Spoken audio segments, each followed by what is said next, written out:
Good evening. This is a regular meeting of the Kodiak Island Borough Assembly. We're in the Assembly Chambers. It's Thursday, September 19th at 6:30 p.m. We'll start with the invocation by Joe Duran.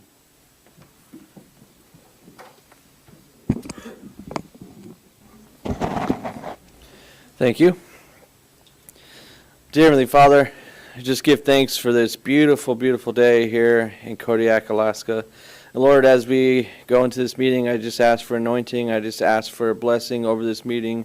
Ask for guidance over all the agenda items and all the discussions that will take place here tonight. And Lord, I just ask that you keep us in good spirits and in good health as we come into the weekend. And we thank you, Lord. In your Son's name, Jesus Christ, I pray. Amen. Amen. Amen. I pledge allegiance to the flag of the United States of America and to the republic for which it stands, one nation, indivisible, with liberty and justice for all. We are gathered on the traditional homeland of the Supiaq Alutiiq people, and we acknowledge the 10 tribes of the Kodiak Alutiiq region. We also recognize the Alutiiq culture that enriches our community to this day. Madam Clerk, could we have a roll call? Mr. Ames. Here. Mr. Griffin. Here. Mr. Ledoux. Here. Mr. Sharrett. Here.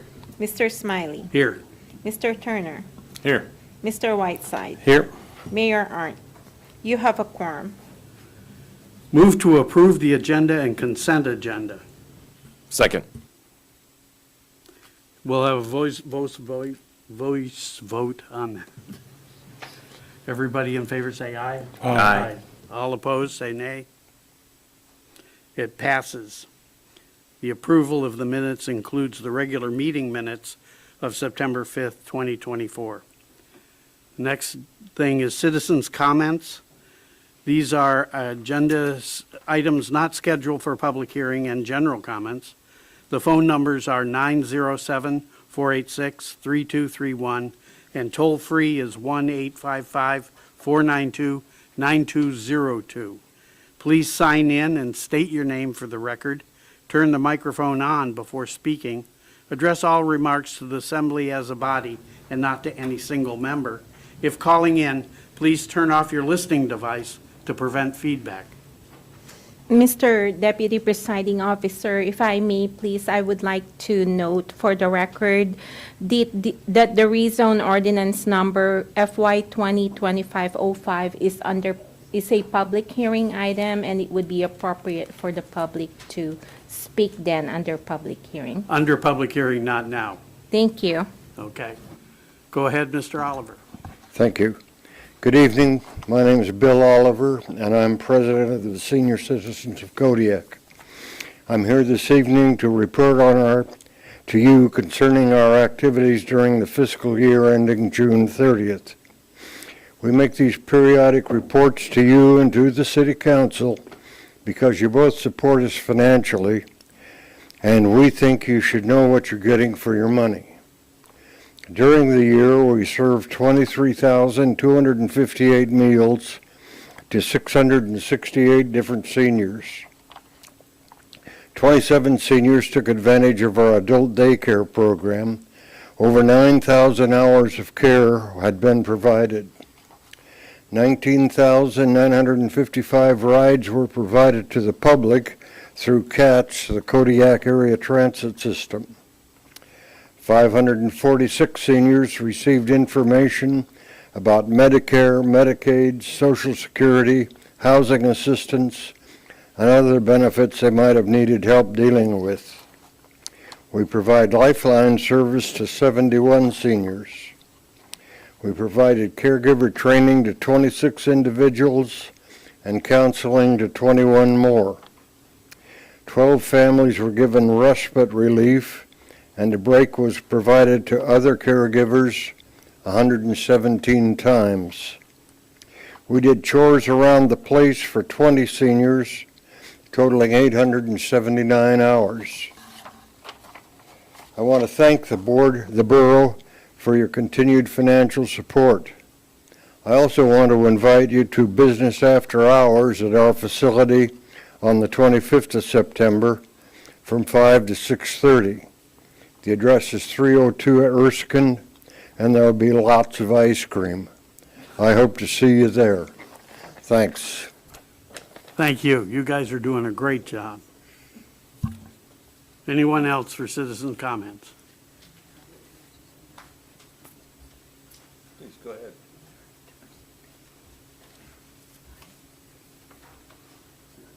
Yeah, I'm going to take this moment. My name is Dave Conrad. I'm the Director of Engineering, and I have 3 things I wanted to share, not to steal from the manager.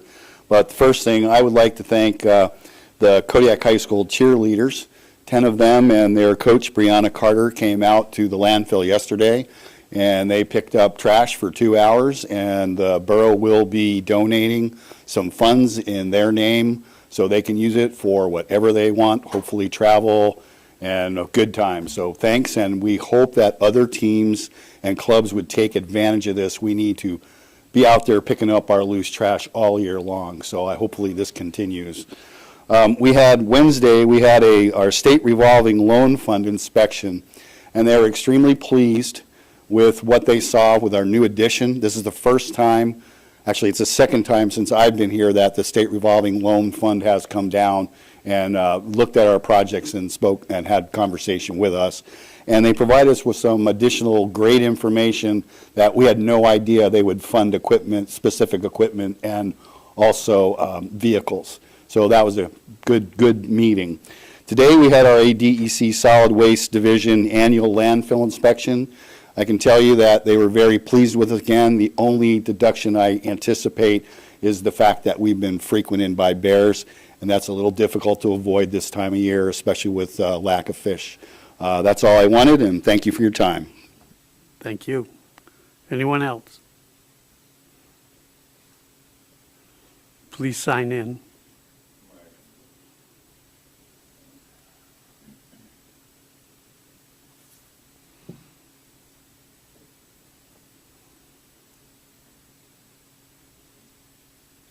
Could you, Casey Doctorman, and tonight I come before you on behalf of my family and our estate in order to reveal to the Borough Assembly a situation that has affected us and to seek the easiest and least costly point of resolution.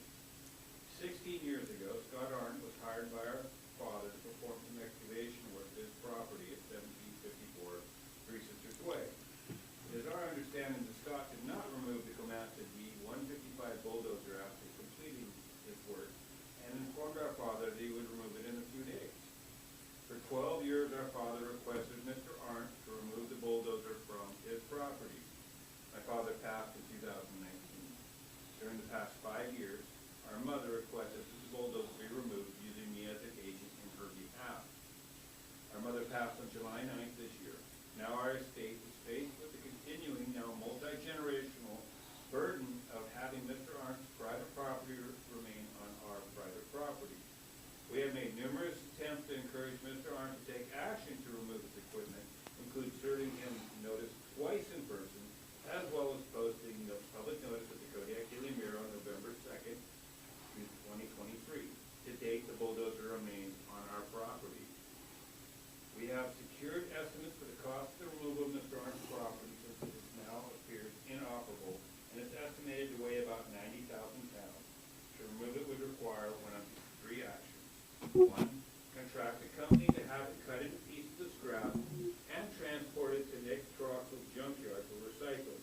It is estimated that the recycling costs alone will cost $15,000, and that the dismantling and transport costs would range at least $15,000 to $20,000.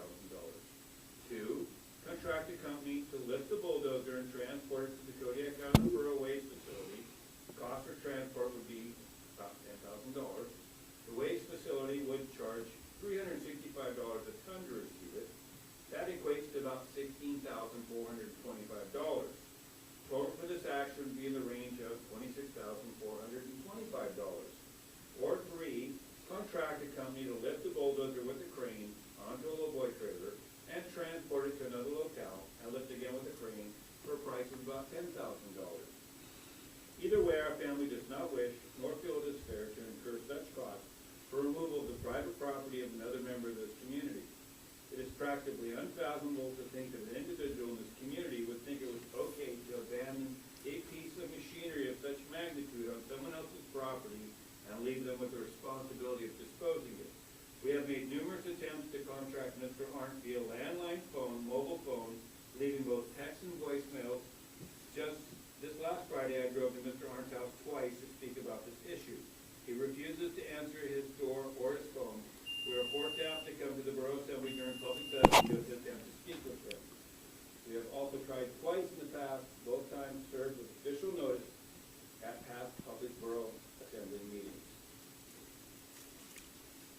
Thank you.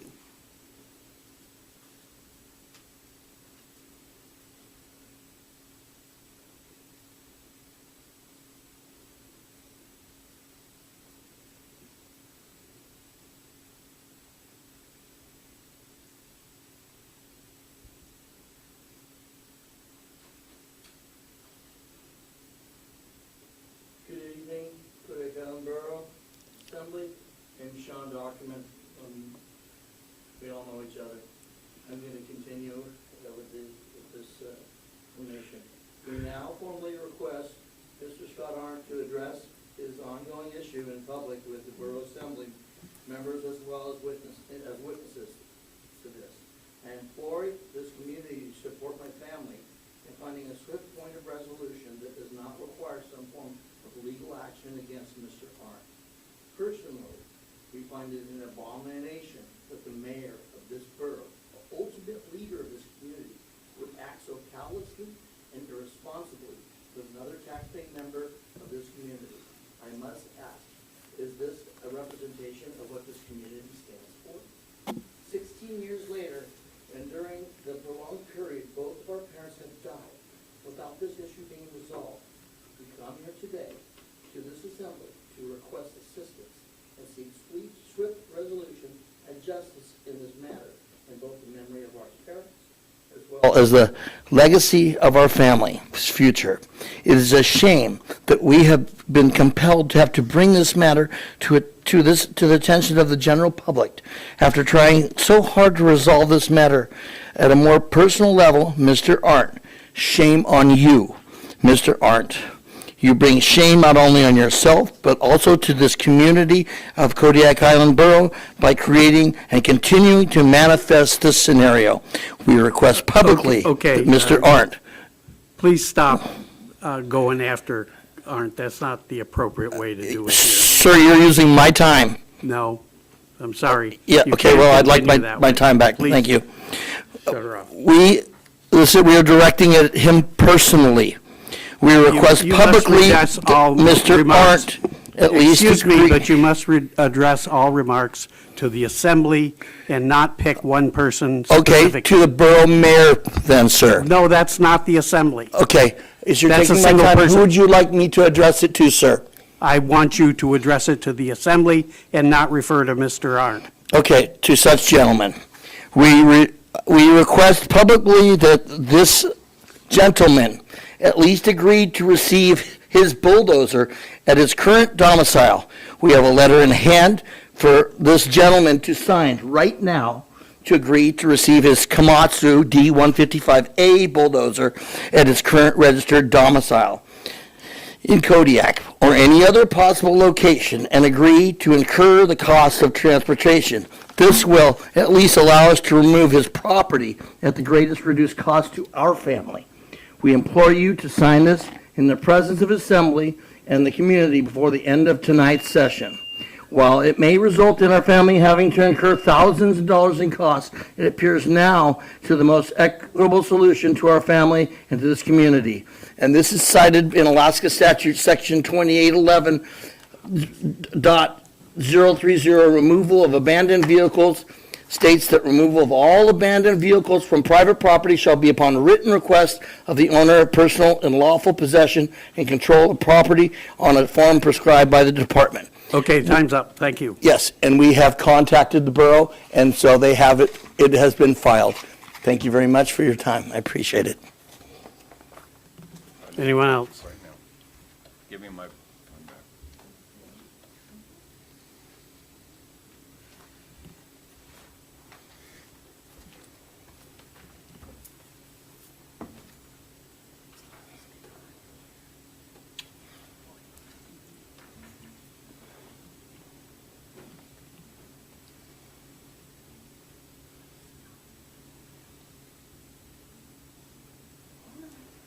Good evening. Good My evening. name's Heather Priest, and I'm here as the Executive Director of the Kodiak Kindness Project. And my comments are in line with the first two speakers that wanted to express some appreciation for the borough's nonprofit funding grant program, of which Kodiak Kindness has been a beneficiary for the last 3 years. since we became an independent organization separate from Providence. We understand that you have hard decisions to make about how to allocate funding, juggle a multitude of competing demands, and all of the nonprofit community I feel like I can speak on behalf because I attend the nonprofit network meetings, and all of the comments in a collaborative nature are very positive about both the city and the borough grant funding programs. We could not survive and do what we do without the support of both the city and the borough grant funding programs. So we truly appreciate them. That's primarily why I'm here, to express that. In part because of these grant programs, the Kodiak Kindness Project has achieved a really big milestone. We're in the process of onboarding our very first paid executive director. And I, as the program founder, will be stepping into a more supportive role on our board of directors. So I wanted to let you all know of that and invite you all to a community-wide celebration that we're having at Fort Abercrombie Picnic Site on October 6th from 2 to 5 p.m. We really want to honor and celebrate with everyone in the community who has supported Kodiak Kindness since 2006 to grow into the organization it is today, which is integral into the fabric of social services and humanitarian support for all of our families. We've served over almost 3,000 families with newborns in Kodiak since 2006. It is truly now owned by the Kodiak community. The Kodiak Kindness Project is no longer Heather's program, which gives me enormous satisfaction. What a capstone to a most satisfying career to see that a program that I founded out of a little idea back in 2000 when a friendly neighbor in the flats helped me with my own newborn could grow into something like this, so that every newborn in Kodiak and their family has the support that they need on a timely basis. So it's truly owned by the Kodiak community now, and that's really awesome. I would also like to voice my support for the rezoning application that would allow the Kodiak Maritime Museum to have a brick and mortar building. This is another important nonprofit in our community that has a great mission not only to preserve and honor Kodiak's maritime history, but to be a hub of maritime history for the entire state of Alaska. That would be based in Kodiak, and this would bring significant interest, funding, visitors, and prestige to Kodiak. So I fully support the Kodiak Maritime Museum's application. Thank you very much for your time. Thank you. Anyone else? Okay, moving on. Oh.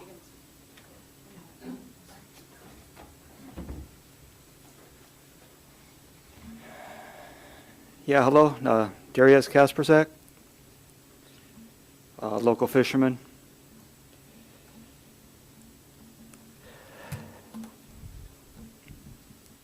When the light's on, it's Oh, okay.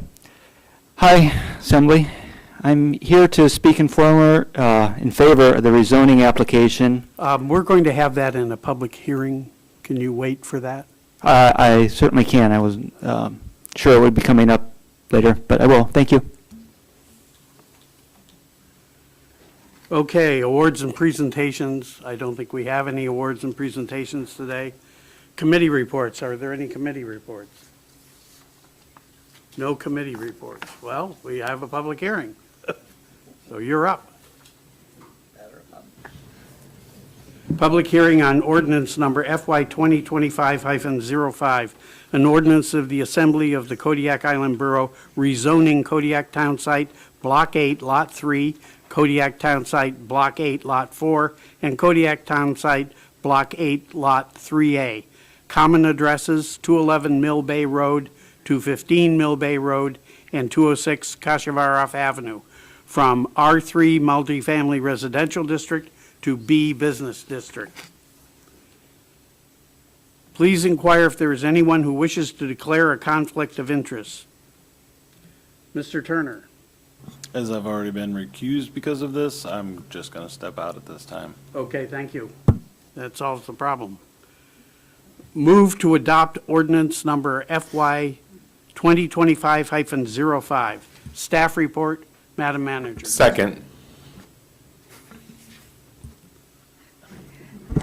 Thank you, Mr. Deputy Presiding Officer. The Planning and Zoning Commission at its regular meeting on July 17th voted 6-0 to unanimously recommend the approval of case 24-014 to Kodiak Island Borough Assembly for the rezone of the addresses that you listed. Notices were mailed out to 46 of the surrounding property owners. One comment in favor of the rezone was submitted prior to the public hearing. At the public hearing, the applicant and representatives of the Maritime Museum spoke in favor of the rezone request. No one spoke in opposition. This ordinance was submitted to the Assembly on August 15th, 2024. At that time, it did not progress to a public hearing. Mayor Arndt requested the ordinance be included once more on the agenda for September 5th, where it did pass, and that brings us here today to this public hearing. I do have our Community Development Director, Mr. French, in the audience if there's any technical questions that you might have as we progress. But other than that, we are excited for public comment. Okay, we're going to open the public hearing. The phone numbers are 907-486-3231 and toll-free 855-492-9202. Please sign in and state your name for the record. Turn on the microphone before speaking. Address all remarks to the Assembly as a whole and not to any member thereof. If calling in, please turn off any listening devices to prevent feedback. Are there any public comments?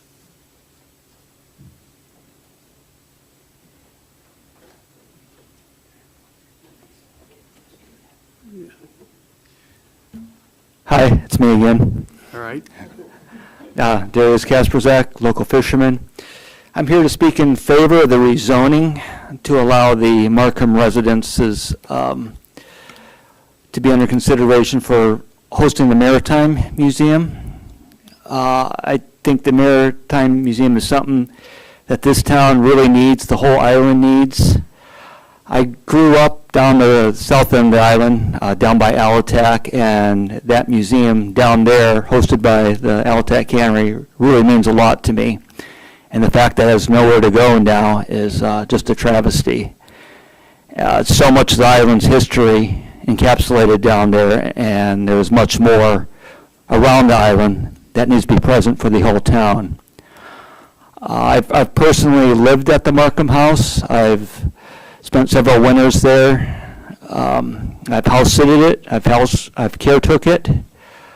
I think it would be very satisfactory for a museum. The main house has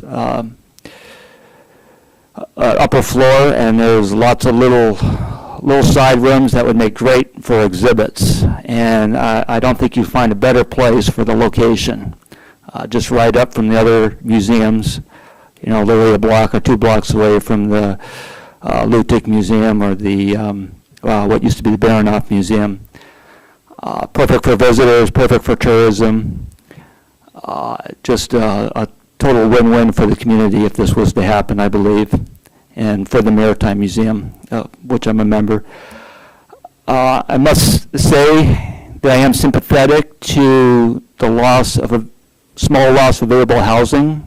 I've personally, throughout the decades, affordable housing has affected me as well as many of my colleagues in this town. But the small amount of buildings would be a drop in the bucket compared to the value of having a Maritime Museum and the pride that it would bring to the community and the tourism boost it would bring to the community and the cohesiveness it would bring to the community. So I'm very much in favor of this. Thank you for hearing me out.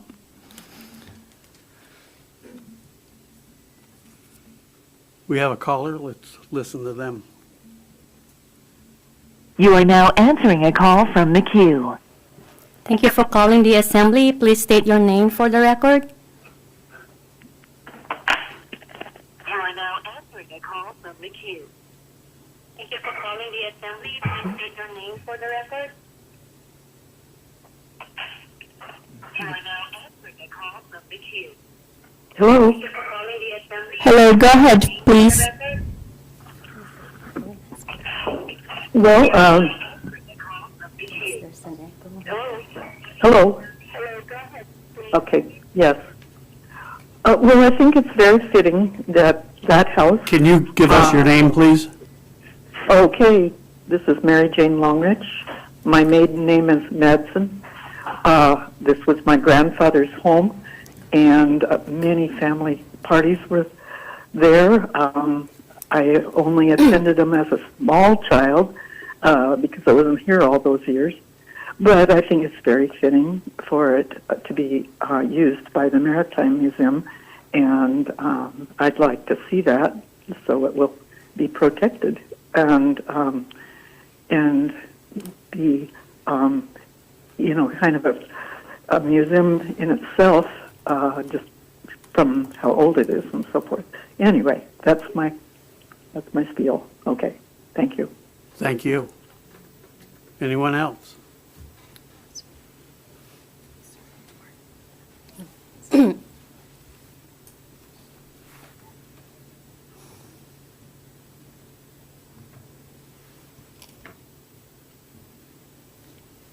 Hi, my name is Coral Chernoff, and I just wanted to speak on this planning and zoning issue. My thoughts on it are, like, I'm opposed to the rezone for a couple of reasons. My main one is, and I think I've had my own issues within the borough. We hear issues going on with the city. You hear issues here. I think we're starting to have a lot of issues with, I think, borough, city, and staff just basing their decisions on their very own opinions and feelings. And I don't think that's how we should vote. We have a lot of rules, regulations, ordinances that we should be following. I also, I listened to the Planning and Zoning Commissions, and while they did vote, I think 6-0 or something to come forward, listening to that meeting, once again, everything was based on our feelings and emotions and what feels good, and I just don't think that's the right way to govern. For one, that is not fair. It lets some people have things and other people not, but if we follow codes and regulations and all that, then everybody gets to play fair. I also am opposed because I feel like it does. There's a little cluster of beautiful old houses and new houses, and if this changes to business, there is an opportunity in the future. Business has different rulings where they can build higher. So if that were ever to happen, that opens up to that. It definitely will affect, I don't know if you've been down to those homes, but if you look out, they have beautiful view of the mountains in front of them. That very much could affect their values. And while I don't think that the Maritime, I'm not against the Maritime Museum at all. I grew up in a fishing family. I was married to a fisherman. 3 of my kids fish. A lot of my friends fish. But I just don't think that this is the right place or that it's following the right rules for the right reasons. I think that, I understand that they need a place, but I think those people who own homes in the area, they work very hard. They've contributed to this, and if it's going to change their value possibly in the future of their homes, I think we should give that a good hard thought. Thank you. Thank you. Anyone else?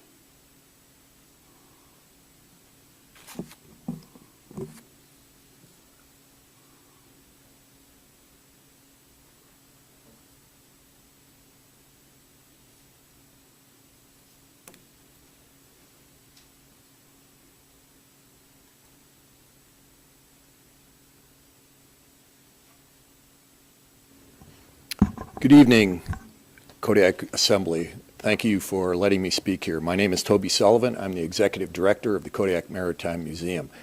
I'm in favor of this ordinance, which would rezone the Markham property from R3 to business, which would allow the Maritime Museum to occupy those properties. Mr. Markham has offered to grant those properties to the Maritime Museum, and we do not have a home, so this would be finally an opportunity to do that. The Maritime Museum was incorporated in 1996. It was in existence a few years before that informally. In that entire time, the museum has been looking for a place to live and occupy and exhibit and administer the maritime history of the state of Alaska. This is our chance. After 28 years, it seems appropriate. It's unlikely we're going to get a gift like this in the future. This is our shot. it's also important to consider that the borough, in its own comprehensive plan, is in favor of a maritime fisheries museum, and it says so on page 22 in the comprehensive plan. So this is part of the borough's longtime mission, is to encourage the establishment of a maritime museum in the community. The Planning and Zoning Commission okayed it 6-0 in July. I think that's a big step in the right direction. And it's also important to realize that this museum would be within a few hundred yards of 2 other major museums in the community. It would create a museum row in the downtown area. It would enhance the downtown area for both visitors and citizens. And I think it's time to have a museum like this where people can actually see the artifacts and hear the stories of this community, which is in many ways the center of the maritime industry and fisheries in the entire state of Alaska. I hope you'll consider all these points. I realize you guys have a lot of things on your plate to consider, but we've been waiting a long time, and this is something that the borough can do to make that happen rather than stop it in its tracks. So I appreciate your time, and I appreciate your hard work and your consideration. So thank you.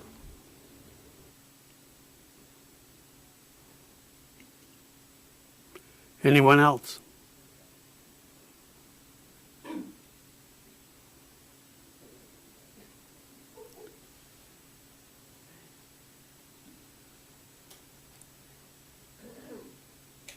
Hello, my name is Lacey Burns, and thank you for the opportunity to speak tonight. Nearly 30 years ago, along with my friends Sue and Virginia, I was inspired to form the Kodiak Maritime Museum. We spent the next 6 years creating the 14 signs on the harbor, showcasing Kodiak's story with the Kodiak Island Borough and the city's runners' financial health. Since then, a museum without walls has taken extraordinary leaps with this project. Finally, this is our community's golden opportunity to put the walls up to me. Could you hear me? I could. I don't want to do it again. Oh, okay. Our golden opportunity to put the walls up for Alaska's first ever maritime museum. And thanks to Jerry Markham and your support, we may finally achieve the vision we've hoped for since the mid-90s. The property is in the perfect walkable location near the History and Alutiiq museums. In fact, today there were numerous visitors walking along the entire area, the harbor, the interpretive signs, the Thelma Sea, and the small wood seiner. Visitors are fascinated by the complexity of our island. Understanding the commercial fishing industry is high on their list. In fact, I recall when the first cruise ship tied up at the dock, there were local musicians strumming their instruments to welcome them. As the visitors off-ramp, they made a beeline over to a fisherman who was hanging a seine, an ancient trade and skill foreign to most people. In Seward, in fact, a tourist asked my husband for a piece of his seine while he was mending. There are good reasons to proceed. As fishermen for nearly 5 decades, we remember the countless tragedies of vessels sinking too quickly, the loss of hundreds of brave men and women who found their dreams in Kodiak. We also realize that the Alutiiq Cannery's own museum needs to be protected. We need to preserve the people and places of the island's rich maritime heritage. The timing is perfect to honor the extraordinary legacy of our bond with the sea, the thousands of cannery workers, the processors, the products, the agencies, the Coast Guard, and all the commercial fishermen who provide the backdrop of Kodiak's story. Thanks. Thank you. We have a caller. Good evening, Assembly meeting. Go ahead and state your name for the record, please. We're now answering a call from the queue. Good evening, Assembly meeting. Hello, this is Gerald Markham. Go ahead, sir. Yes, if it please the Assembly, I apologize for not being there to testify myself. Unfortunately, I was diagnosed with COVID on Monday. I came up here to make this trip. As a lot of people know, I was born and raised here and have always had a great deal of love for this house that I'm proposing to donate to the museum. The history behind this house is, I think, is told by, I think, Mary Jane on the phone earlier, was owned by Charlie Madsen, which was Roy's father. Roy never lived here because he went off to fight the war in South Pacific on a PT boat. But all of his sisters and I think brothers did. And the house has a tremendous amount of charm and still some of the effects from the Madsen family, as well as the Kraft family who owned it next, and then my mother and I, and myself now.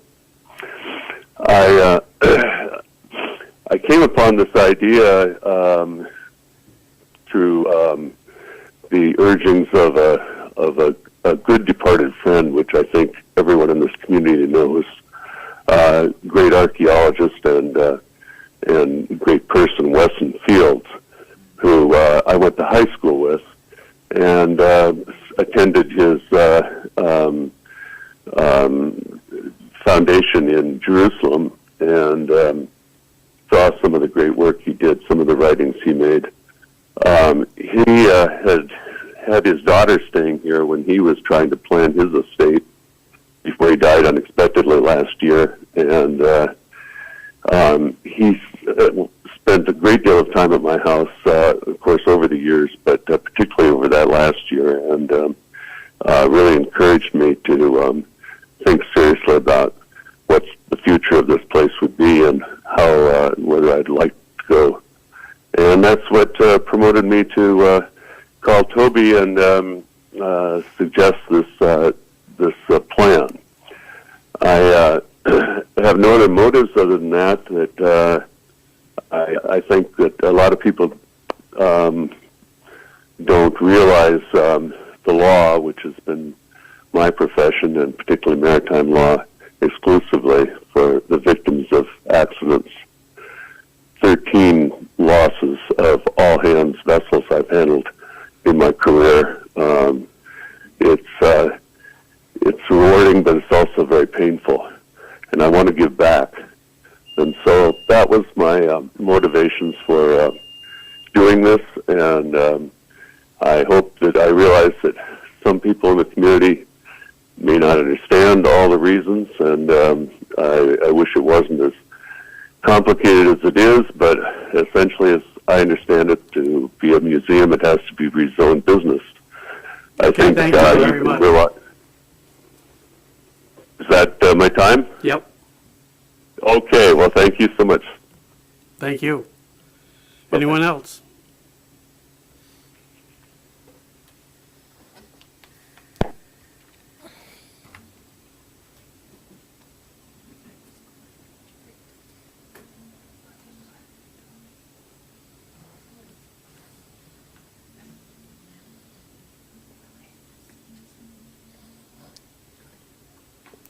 My name is Sean Doctorman, as you well know, to the Borough Assembly.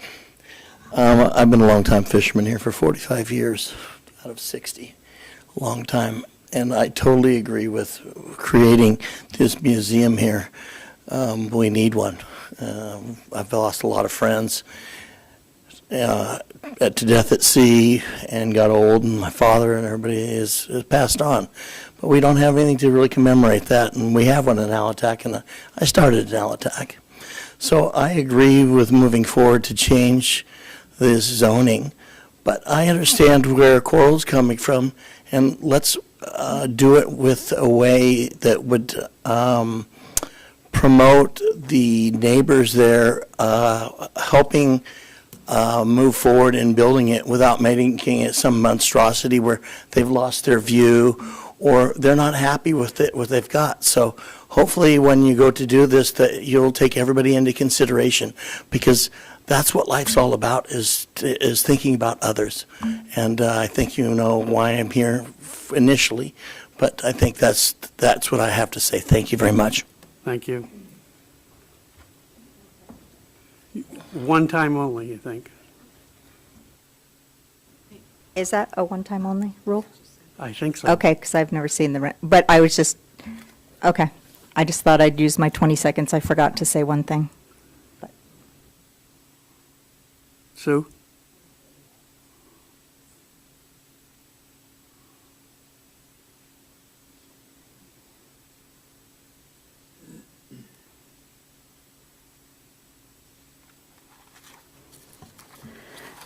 Good evening, Assembly members, manager, everyone here doing their hard work. My name is Sue Jeffrey, and first of all, I want to say thank you for the contributions that you've made over the decades. You've steadily supported the Maritime Museum, and I think I kind of take it for granted even, so I really do appreciate it.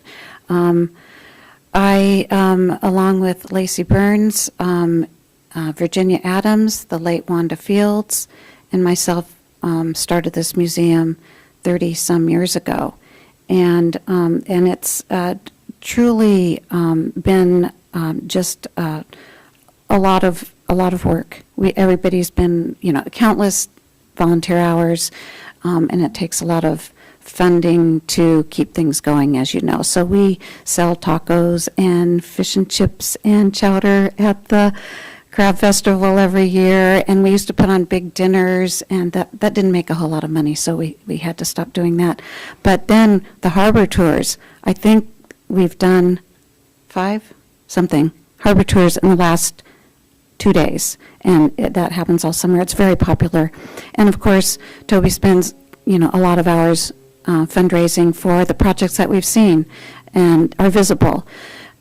I do appreciate your concern about the housing. It is, just a drop in the bucket what we need for housing here, and I've been working on another project at another entity. So I do understand that. I think that it just really fits as far as a comprehensive plan. It fits in with the comprehensive plan, and I know you're in the middle of not reconsidering, but enhancing that comprehensive plan. And I also think it's fitting now because we are seeing Kodiak in this changing environment, and this would give us a foothold, a firm foothold in the infrastructure, if you will, of opening our doors and telling our story to visitors and the community. I know that there are teachers that take those kids down to those waterfront panels to explain what that's all about, what the fishing industry is all about.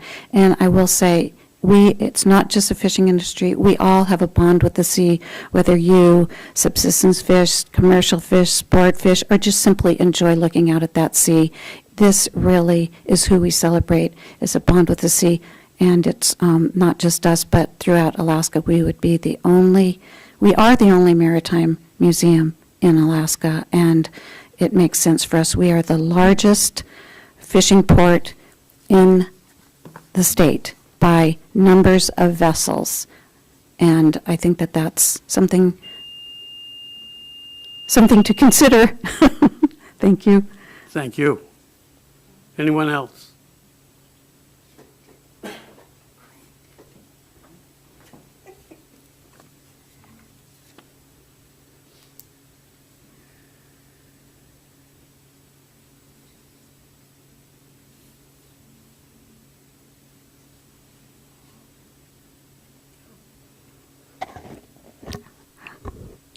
Hi there. My name is Jessica Edelson. I'm on the board of the Maritime Museum, and I just wanted to speak in support of this rezoning measure for the Markham House to house the Maritime Museum. I won't probably speak as eloquently as some of the people who have spoken before, but as a board member, when I tell people on the board of the Maritime Museum, one of the first things they ask is, where is it? Where's the museum? Well, it's in some interpretive exhibits that we have. It's in oral histories. It's on our website. But what it needs is a place. It needs a place for people to do the work of having a museum, and it needs a place to house the items that we've amassed. It needs a place to tell stories. And the Markham residence would be a great place. It's a place with history. It's a place near other museums, and I'd just like to voice my support for this measure and to see a maritime museum in Kodiak in a building. So, thank you. Thank you. Anyone else? Seeing none, we'll close the public hearing and have an assembly discussion.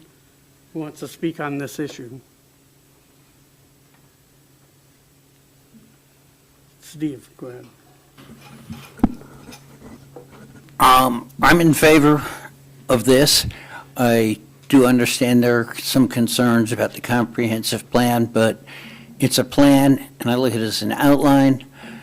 There, for all kinds of things, both residential and commercial business, there is such a thing as variances, and they're granted all the time, so I don't see a conflict there. As far as neighbors being concerned about the value of their houses, no one has come forward and spoken. If there was a real concern, they would have, and I believe the location of it is perfect between the other museums. I think this is probably a once-in-a-lifetime for them opportunity, and we should take full advantage of it. Thank you. Mr. Whiteside. Thank you. This is a really challenging topic for me, and the reason being is I am a fisheries biologist, and I have been one, and I've been working in the maritime alongside the maritime industry for about 15 years, including being a marine safety instructor. So this is very close to me as well. However, I'm not here representing myself. I'm here representing the Kodiak Island Borough as an elected member of the Assembly. And that said, I'm going to be opposing this rezone request, and it's based on reviewing the criteria found in Kodiak Island Borough Code for hearing determination for a rezone. And the criteria in the code are from the facts presented and the findings of the report of the commission. It is determined that the public necessity, convenience, general welfare, and good zoning practice requires the change. Those are the criteria I'm looking at as an elected member of the Assembly. And thinking about the comprehensive plan, I agree if the rezone happened and it was converted to a maritime museum, that could fit the goals. However, it is in direct conflict with that very same comprehensive plan for the future land use. And some have dismissed the relevance of that. I push back against that. I think it's more relevant now than ever to protect residential zoning. There's been an article in the paper, on KMXT, all of our local media almost weekly about the housing crisis. The candidates for the Kodiak Island Borough Assembly and the City Council, the first question they were asked is, how are you going to address the housing crisis? One of those candidates mentioned specifically that the school district had to cancel 6 tentative contracts for employment based on lack of housing. We've heard from our first responders. They can't hire people and turn people away because they can't find housing. We've heard from members of the Assembly say that we're in a housing crisis. It's constantly coming up in social media. It's a point of contention within the community. It's creating rifts between the community and the Coast Guard and with landlords and their tenants. This is getting worse by the week. And so when I think about this, I am truly sympathetic to the museum. And if it were me personally, I'd be sitting with you supporting it. But I'm not here on a personal level. I'm here representing the community. So that said, I think about preserving housing and all of the questions that have come of candidates in the Assembly. The public's looking to us for answers. And my response to that request isn't going to be to remove current housing capacity. As difficult as that is for me to do, because this is a very generous act, and I really appreciate Mr. Markham's gesture, but I have to think of the community first. And so, all of these things said, I can't support this zoning request, as generous of a gesture as it is. Mr. Sherritt. Thank you, Mr. DPO. So I have a different perspective. I read a rezoning request as being in the best interest of the community. I feel that based on several facets, that this rezoning is in the best interest of the community. And I need to back up a little while. My family got here in the late 1940s. We've been here for a really long time. For those that don't know, I was the kid at CrossVox Video giving you your guys' videos. So here I am. So we've been here for a real long time. Those that have been here even longer, I was the kid grabbing your laundry at the wash tub. So I have been around this town for a really long time. I'm not a fisherman. However, being in a fishing community and understanding the realism that we are faced in a changing economy, I view Kodiak as this three-legged stool, unfortunately, as an axiom like First National Bank uses. Kodiak is imperative based on the fishing industry, the Coast Guard community, and the evolving tourism market. And that three-legged stool is important for longevity of Kodiak, in my opinion. I have seen economic downturn. I have seen economic uptick. My wife and I chose to come back to Kodiak and raise our kids here. And I would be remiss to not mention that as we look at retirement, we're going to stay coastal someplace. And so the benefits of the coastal communities are fishing. And I find myself looking at fishing communities, and I don't even fish. So I think that the Maritime Museum is an extraordinary circumstance. Mr. Markham's donation, in my opinion, does meet the best interest of the community based on a three-legged stool that I mentioned. I also find inconsistent language in the codes and in the plans. One of the things that I have been adamant about on my time here in the Assembly is trying to clean up ambiguous terms. And I also think that based on public comment, we represent the constituents that come and speak, not only publicly, but as Mr. Whiteside said, individually to him as well. And I've received no negative public comment or private comment that would dictate my vote to not support this. So for those reasons, I will be supporting this rezoning, and I extend my greatest appreciation to those fishermen and to Mr. Markham. Thank you. Mr. Ledoux.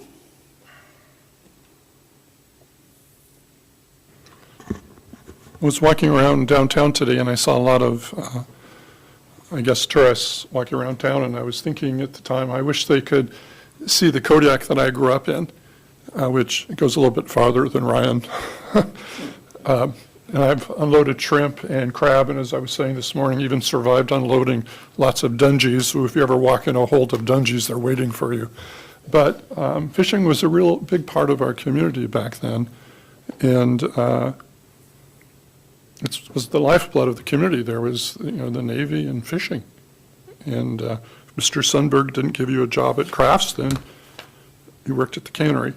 And that was part of our life. And I used to commercial fish with my dad, and he accomplished his goal, wanting his kids to go to college instead of fish, and I never wanted to go on a boat again after going out with him in 30-foot waves. But in any case, a lot of my family has fished, and again, it's part of our community. I do support this request. I believe the reason we have planning and zoning is to carefully look at the issues. A comprehensive plan is a framework. It can't be static all the time. That's why the Assembly exists, and planning and zoning is to take a look, because it won't work if it's just there forever. It just doesn't. And so we have a chance to look at every change that we make. I really appreciate the comments made relative to housing that one of the Assembly members made. But I want to say this. We are in a housing crisis, there's no doubt about it. If we don't fix it, our community is going to die regardless of what we're going to do. All of our kids are leaving. They can't find a place to live. It's not just professional people coming into town or teachers or whatever. It's our graduates can't live here anymore unless they live with their parents because there's no housing. We've got to fix it. I've been on the Assembly 2 years. I believe if we were really concerned about housing, we would have developed incentives for development. There's 400 or 500 empty lots. We haven't done that. We haven't sold any land in 2 years. We have lots of land ready to sell. We have not done that. Planning and zoning, after extensive research, has turned into a new plan for ADUs. Voted unanimous, I believe, but discussion at the Assembly, who knows where that will go. We haven't really had a chance to evaluate our bureaucracy. I don't think people know how much it takes just to do a subdivision and how much it costs with no guarantee that it's going to happen. We haven't developed partnerships with the big landowners in Kodiak, native corporations, the Coast Guard, the city. We haven't done that. We haven't developed any tax incentives for developing land that would encourage people to develop land. We haven't done that. Many communities have. We haven't worked with the city to expand water and sewer so we could have smaller lots. That was always going to happen when the state paid the bill, but when they stopped, we didn't do it. We haven't done that. We haven't met with land developers, so people that can come in, and that's their expertise, is develop land and lease it. Those of you who know Len Grothe and a few others and all the land that they developed. Okay.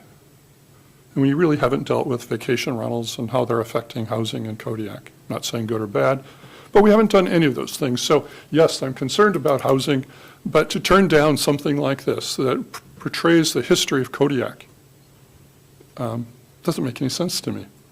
If we're really worried about that, we would have done all of those, and we haven't. I believe the museum will spike economic development. It's right in that triangle of museums.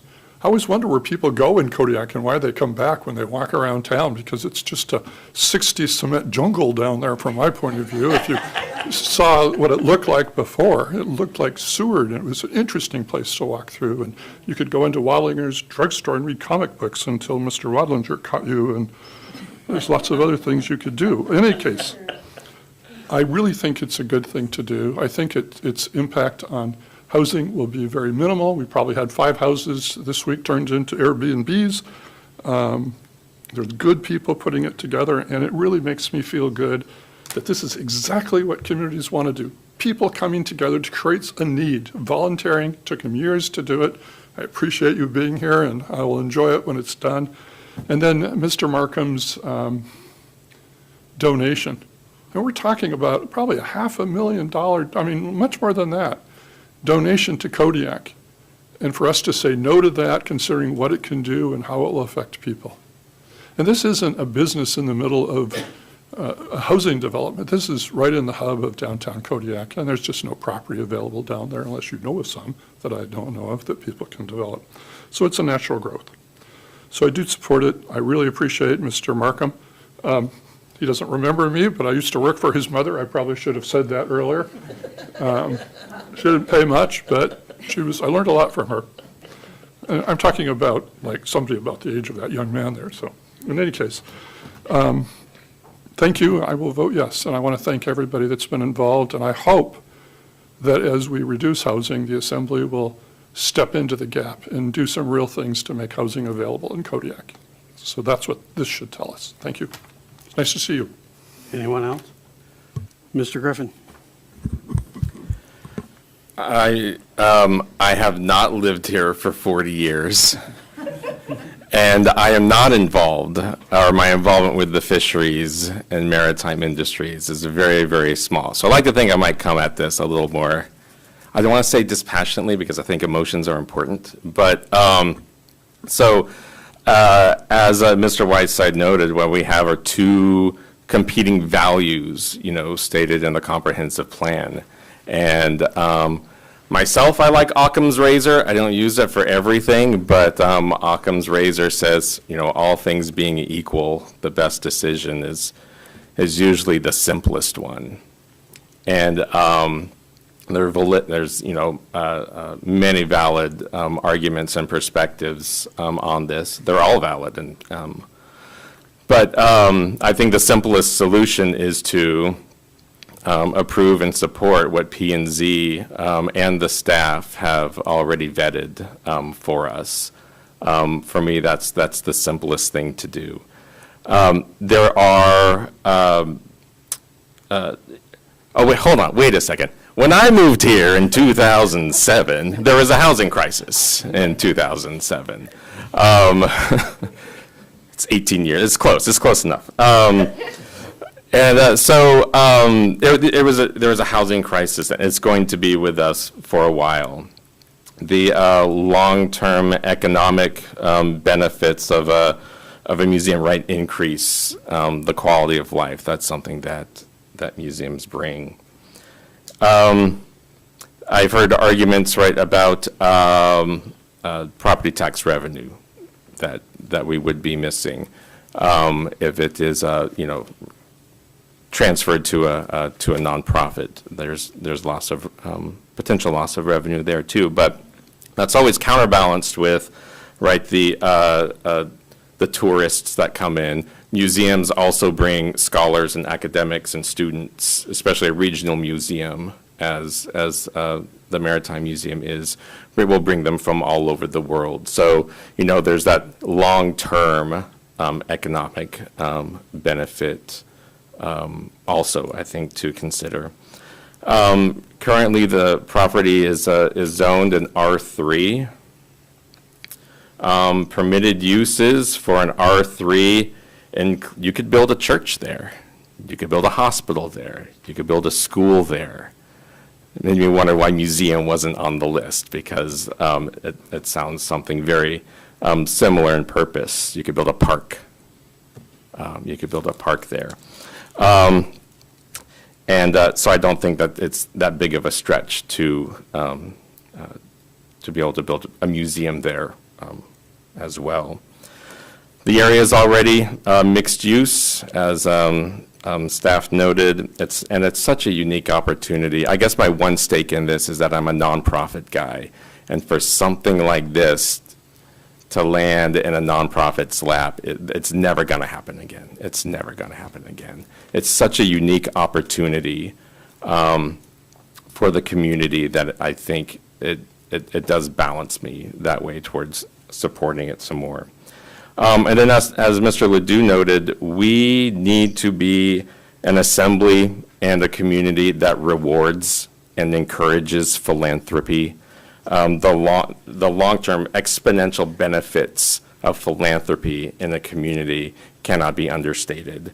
I think, so for me, it much more persuades me to support the rezoning. Thank you. If we denied this, we would be telling Mr. Markham that his generous donation can't work.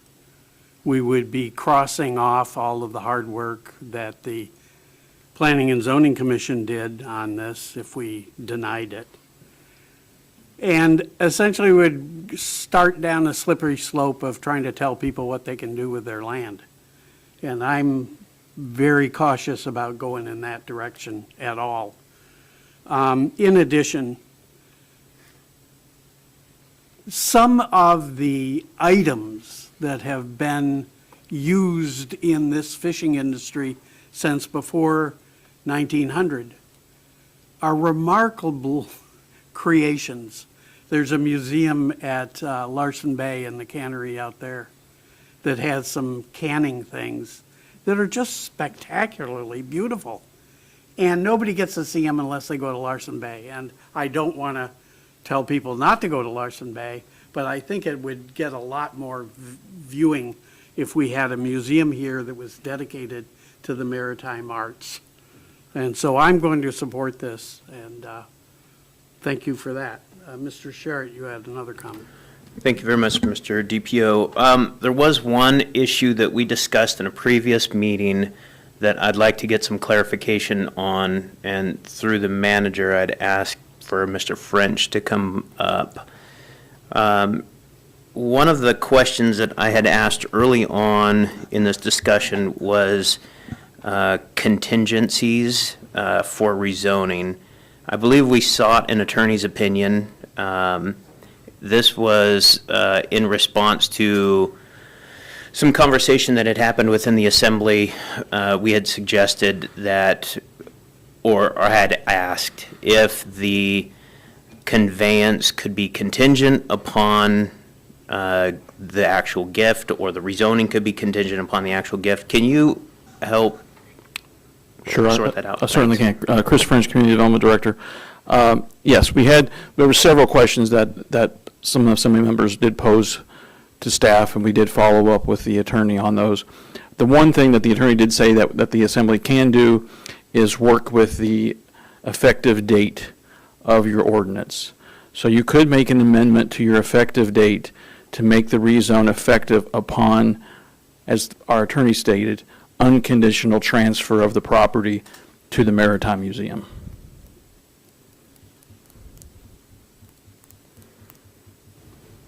Can I follow that? Yeah. Perfect. I know it pains you to give me It permission does. to speak. I just want to make sure that I understand this correctly. So we as the assembly could essentially amend the ordinance to essentially say, we'll grant this as long as the property is transferred to the Kodiak Maritime Museum. Am I understanding that? That's correct. So instead of having an effective date that is, upon adoption or in 2 weeks or whatever, you can state, based on my discussion with the attorney, was that you can have the effective date be once the property is transferred to the Maritime Museum, the rezoning is effective. That was a discussion you and I had had. Would that help pacify some of the concern? Do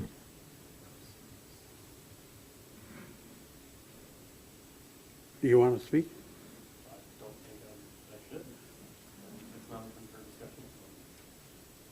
Why isn't it? Oh, okay. Go ahead. Mr. DPO, I'd like to propose an amendment to the ordinance FY 2025-05. The amendment would state the effective date of the rezone approval to be after conveyance from Mr. Markham into the Kodiak Maritime Museum. Is that it? I believe so. Is there a second? No second. Second. Wait. Who's the second? I'll second. Okay. Is there discussion? We're still in public hearing. No, I thought we had closed public hearing. We're in assembly discussion. Is there any assembly discussion on the issue? Mr. Whiteside? No, thank you. I would support the amendment. That makes sense to me. It solidifies the gesture through the amendment. I would be in support of that. Thank you. Anyone else? Can we have a roll call on the proposed amendment? Mr. Ames.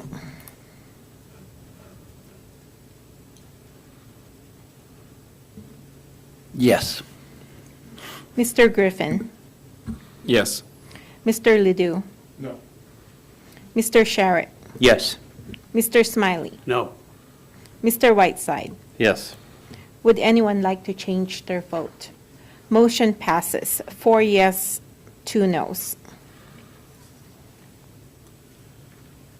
Okay.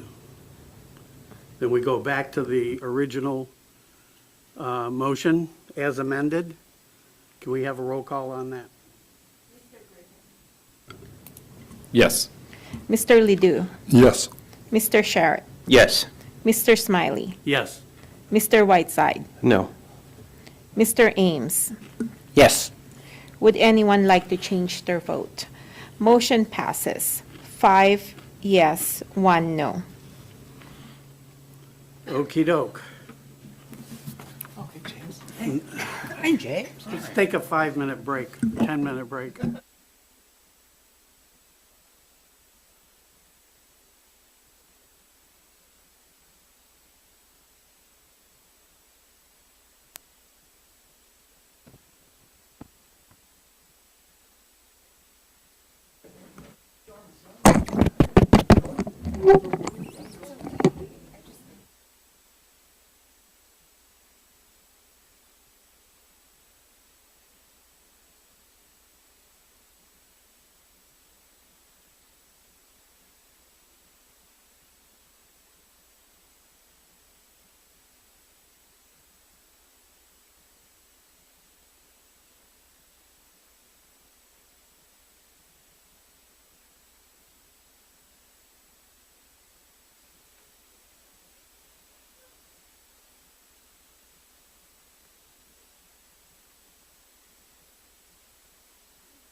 I've got it this close now, Amy.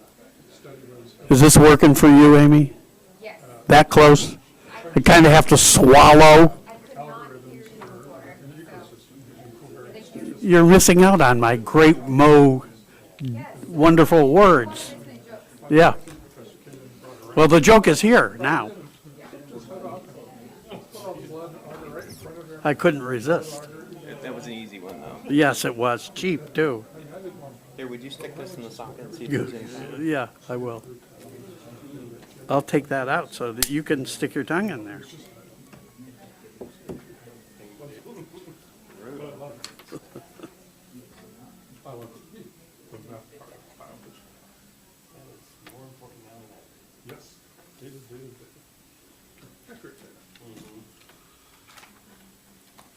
Are we ready to start now? I'm ready to start. Okay. We have next ordinance number FY 2025-07, amending Kodiak Island Borough Code Section 1.030, definitions, and Section 2.20.080, executive. This, even though your guidelines say it's going to be Assemblymember Sherritt, and then he's going to add in anything that I may have forgotten. Through previous assembly discussions, we've established that it is essential to have a definitive procedure for administration to address emergencies or urgent matters in the absence of the borough manager. In accordance with Alaska Statute 29.20.260, in a manager form of government, the assembly is required to designate an administrative official through resolution to serve as the manager during the manager's absence. There are 4 main changes being proposed tonight. On page 1, lines 33 through 36 is the definition of what the administrative official is. On page 2, lines 64 through 67, it adds administrative official to the position list that the manager appoints and the assembly confirms. There are 2 employees that the assembly does that for. That's our finance director and now the administrative official. On page 3, lines 123 through 124, it outlines the administrative official nomination as part of the manager's duties. And on page 4 and into page 5, lines 167 through 195 outline procedures, preferred qualifications, the duties, and compensation for the administrative official position. Okay, let's open the public hearing. The phone numbers to participate are 907-486-3231 and toll-free 855-492-9202. Please sign in and state your name for the record. Turn on the microphone before speaking.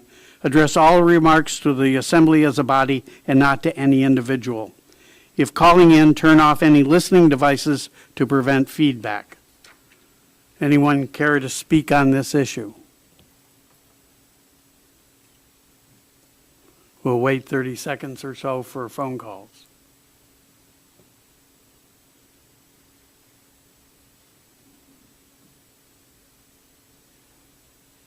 Any phone calls? Okay, we'll close the public hearing. Assembly discussion. Is there any discussion on this ordinance? Mr. Sherritt. Thank you, Mr. DPO. This is my proposal. This is the first of many changes that will come before the Assembly, trying to remove the ambiguity from language that exists in existing codes, ordinance, and regulations. One of the key facets of this is also to define the financial incentives of the acting official, as well as asking the manager to designate through assembly resolution confirming the nomination of the acting official. So pending any questions, I'm available for any discussion. Thank you. Any other discussion? Boy, 0. Okay. Let's have a roll call vote on the issue. Mr. Ledoux? Yes. Mr. Sherritt? Yes. Mr. Smiley? Yes. Mr. Turner? Yes. Mr. Whiteside? Yes. Mr. Ames? Yes. Mr. Griffin? Yes. Would anyone like to change their vote? Motion passes, 7 yes, 0 no. Okay. Next is Borough Manager Report. Madam Manager? Thank you, Mr. DPO. The Prince William Sound Regional Citizens Advisory Council Fall Board meeting started today and will go through lunch tomorrow.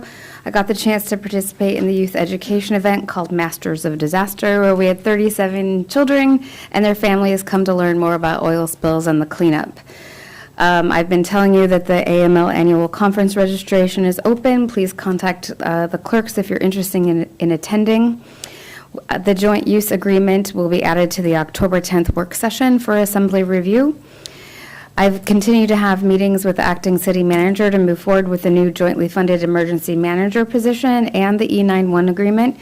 Yesterday, we were able to finalize a job description for the emergency manager position, so they're going to, as soon as that is approved on their side, they will start advertising for that, so we're excited to get that moving forward. I included a couple of pictures this week. One is the tree that originated in a Kodiak Island Borough Road right-of-way out in the flats.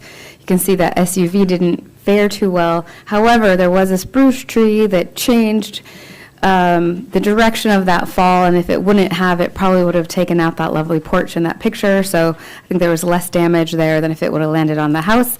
The service district in Bells Flats has assisted in removing the tree. They're looking at another tree that was right next to that as a potential problem in the future. And E&F staff have visited the site and met with the homeowner. We are still looking for a general accountant, and last week I told you we had an interview scheduled for an in-house applicant for our appraiser tech. We have hired that, so happy to move our appraiser clerk into an appraiser tech job inside of the borough. In community development, on the 17th, we had our first kickoff meeting. We held that at the Women's Bay Fire Station. We had 8 residents of that area attend the meeting. There are 2 more coming up. September 14th is an online meeting. If you are listening to this, you can go to the community development page and click on our comprehensive plan. There's a link there, or call in and we'll help you get there. If you don't want to try to do it online, there is another meeting that's going to be held at the Kodiak High School on September 25th from 5:30 to 8 p.m. Planning and Zoning Commission held a regular meeting last night. A public hearing was held on a conditional use permit for a vacation home in the R1 zoning district, and they reviewed the CIP list. The commission approved the conditional use permit and forwarded a recommendation to the assembly on the CIP list. We'll get that incorporated into a meeting coming your way soon. The hydrology study proposal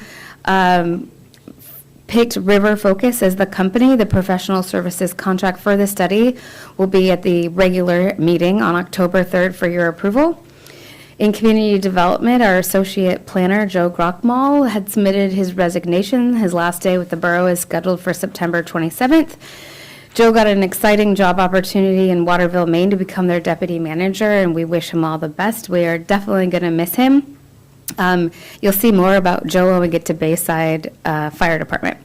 In assessing, they are still doing in-person field inspections in Menashka, Bells Flats, Chiniak, and Basagshak. They've seen 806 properties as of this past Tuesday. Our senior citizen and disabled veteran exemption numbers haven't moved, but this week, the assessor met with representatives from CANA to discuss joint visits to remote villages. The meeting was successful and resulted in planned dates and even airlines booked for village visits. Emails are being sent to villages to announce the visit and what residents will need to bring to get registered for the exemptions. They have a pretty aggressive schedule that allows them to visit all the villages inside of the month of November if the weather is cooperative. So we're excited to partner with CANA and get the assessing staff out there to sign seniors and disabled veterans up for exemptions. Speaking of exemptions, all exemption applications have been completed.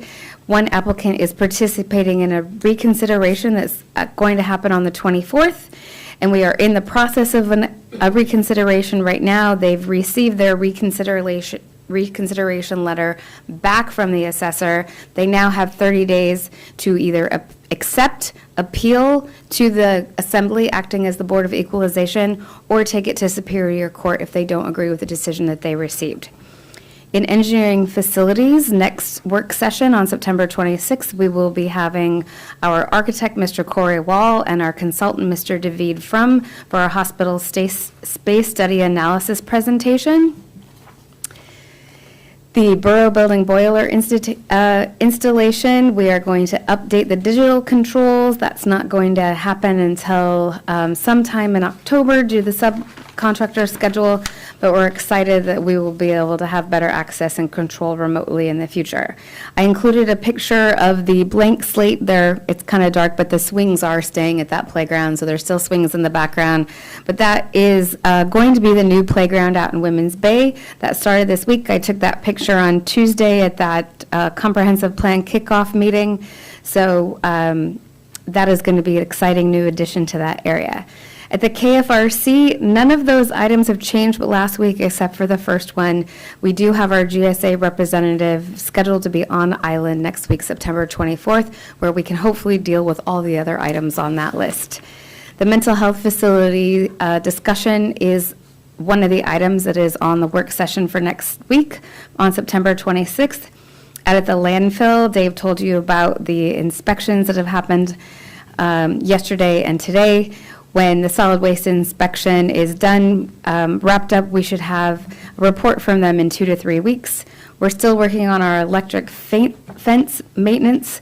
I saw some pictures. I think the last time Dave and Jenna were out there, they were greeted by 6 bears walking up the lane, who as soon as they got the car next to them, they just exited out the fence where they came in. So as soon as we get that patched up, we should be in a better situation. There is a fall commercial hazardous waste event scheduled for October 1st and 2nd. The event is focused on commercial entities.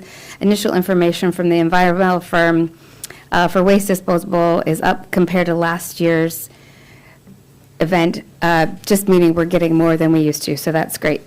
At the leachate treatment plant, we put in a official written request for a written response for permissions to reseed the plant and the addition of additional bacteria for a more robust colony for the process.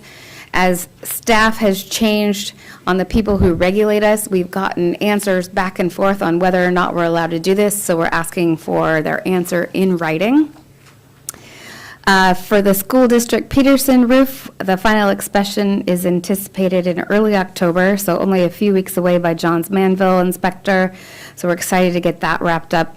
At Chiniac, while the architect is here, they're going to go out, they're scheduled for the 25th to be reviewing the exterior condition of the school civility for a capital project for next year. Snow removal and ice control. We told you that the contractor for 2 of our service districts did not want to continue into this season, so we have been reviewing the materials that Assembly member shared us last week. Code changes to allow for the municipal exemption for prevailing wages are being reviewed by our attorney, and the staff and the manager, that's me, are working towards a solution for Bayview and Menasha service areas. We have been in contact with those contractors, and we're hoping to get them some more information, if not tomorrow, early next week. In finance, if you are looking to pay your property tax bill and you did not make your first half on August 15th, your full payment must be paid on or before October 15th to avoid additional penalties and fees. If you did make a timely first half payment by August 15th, your second half payment must be paid on or before November 15th to avoid additional penalties and interest. October 16th is one of the hardest days to work at the front desk at the Borough because people come in thinking they're very proud of themselves for paying their full payment, but they're a day late, and even that one day makes you incur penalties and late fees. So just if you're paying, if it's not included in your mortgage, please make it in before the close of business on October 15th. The auditors are here this week reviewing our fiscal year 24 financial information. I think they have 6 people in the conference room. The number has grown as the week has gone by. They were here when I walked up at like 6:15, so they're putting in some long hours to go through our stuff. Last week, we discussed our banking RFP. Assemblymember Sherritt asked for a Gantt chart. I made that Gantt chart. It's so long that I couldn't fit it on a large piece of paper, so I just gave you the date breakdown. I have not learned to change the timeline on the top of said chart, so if you really do need that, I will learn more about Gantt charts. They are still looking for the general accountant position in finance. In IT, which I know is at the end and we usually glance over, we have some important stuff to share tonight. The project timeline is there for the cybersecurity audit. They have been answering questions and providing documentation. That's all supposed to wrap up by next Friday, September 27th. And this is how important it is. IT responded to the unauthorized access to a staff member's KAB Office 365 email account, which was then used to attempt to trick our finance staff into sending invoice payments to the attacker's bank account rather than the correct one.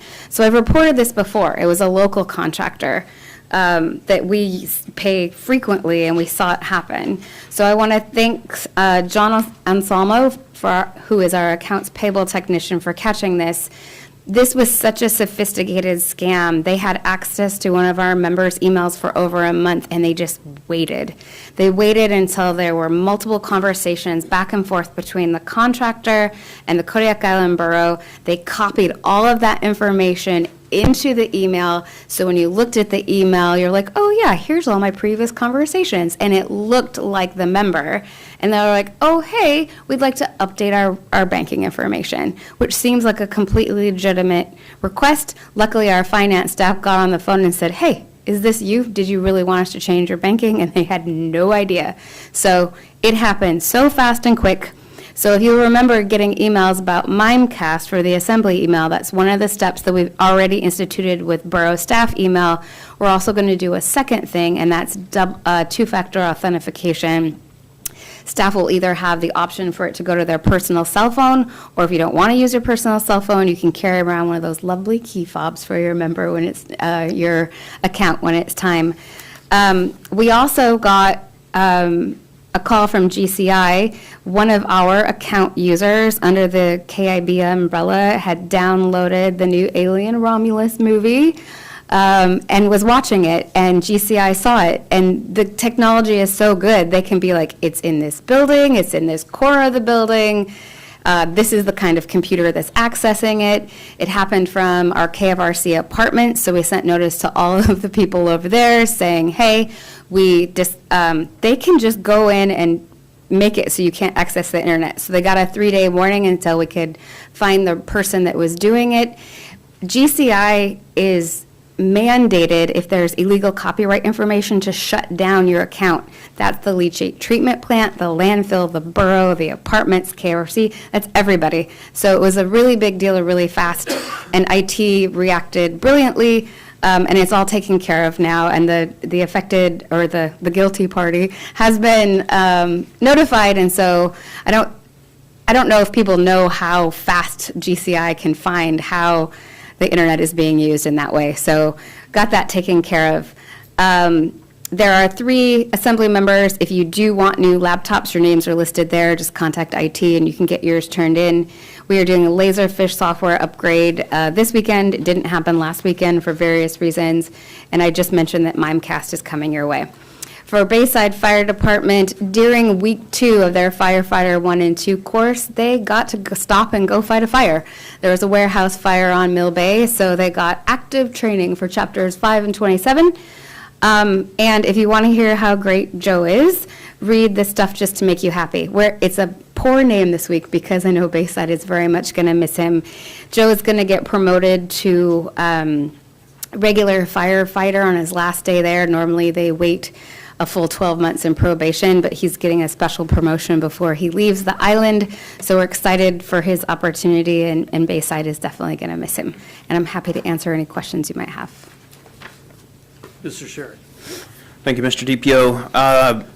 2 questions. I really want to know if the new Alien movie's any good, but... I did not ask, I'm sorry. I appreciate the Gantt chart. My only question that I have is, I see in the update for the playground that the completion time was pushed 2 weeks to the right.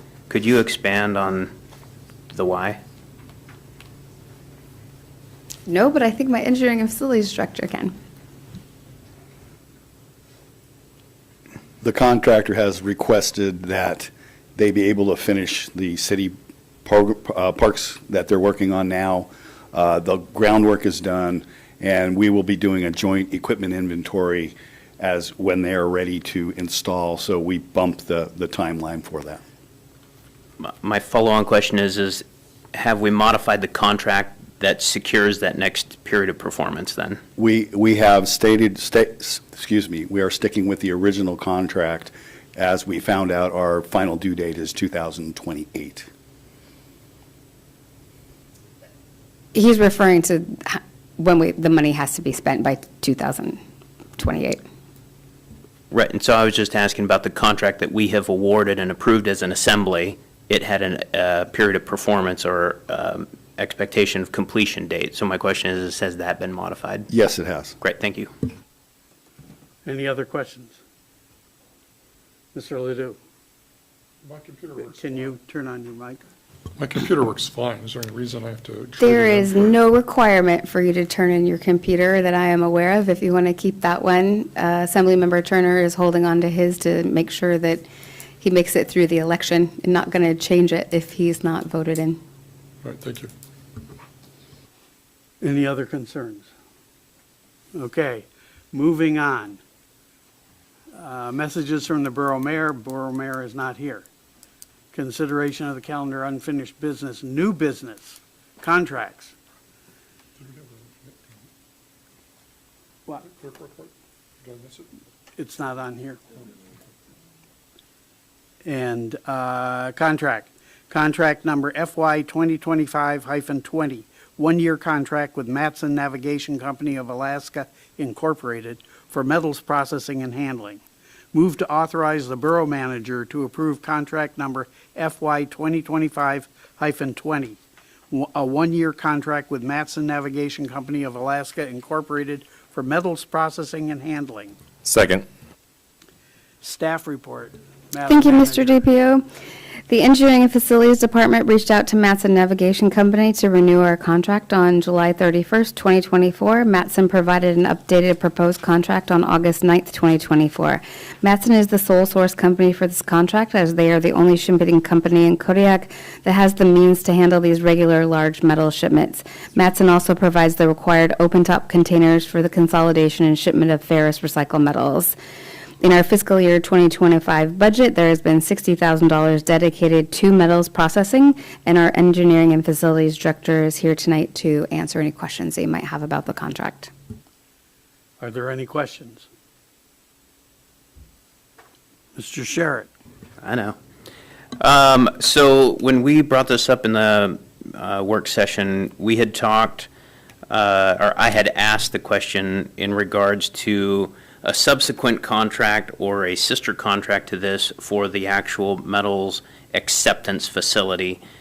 I was left from that unsatisfied from a final disposition. Can you or your F&E director, I guess, give me some comfort knowing that our metals will be received in a timely manner and that our demurrage will not be penalized for the delay in tactics?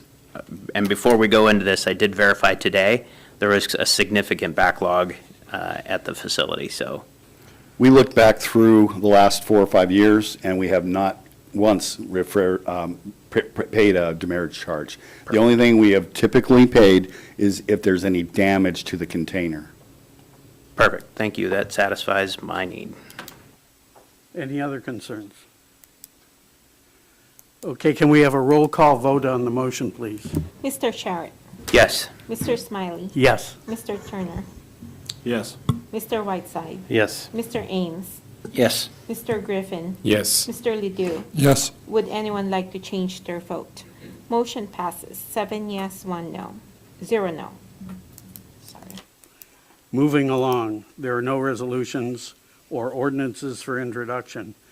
Under other items, there's the appointment of the October 1st, 2024 regular municipal election officials. Move to appoint the election officials for the upcoming municipal election as listed on the memo submitted by the borough clerk. Second. Thank you. Staff report, Nova. Thank you, Deputy Presiding Officer and members of the Assembly. The local election is scheduled on October 1st, and included in your packet is a list of election workers for the upcoming municipal election. The roster also includes those who will be receiving the supplies and the equipment on election night.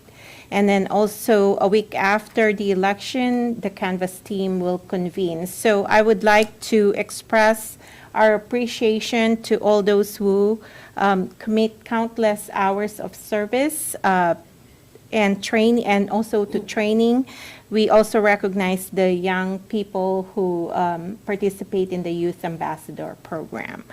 We are excited to see their engagement in the electoral process. Thank you. Thank you. Can we have a roll call vote on the motion? Mr. Smiley. Yes. Mr. Turner. Yes. Mr. Whiteside. Yes. Mr. Ames. Yes. Mr. Griffin. Yes. Mr. Ledoux. Yes. Mr. Sharrett. Yes. Would anyone like to change their vote? Motion passes 7 yes, 0 no. We have another opportunity for citizens' comments. The phone numbers are 907-486-3231. Toll-free is 1-855-492-9202. Please sign in and state your name for the record. Turn on the microphone before speaking. Address all remarks to the assembly as a body and not to any individual member. If calling in, please turn off any listening devices to prevent feedback. Are there anyone here to speak?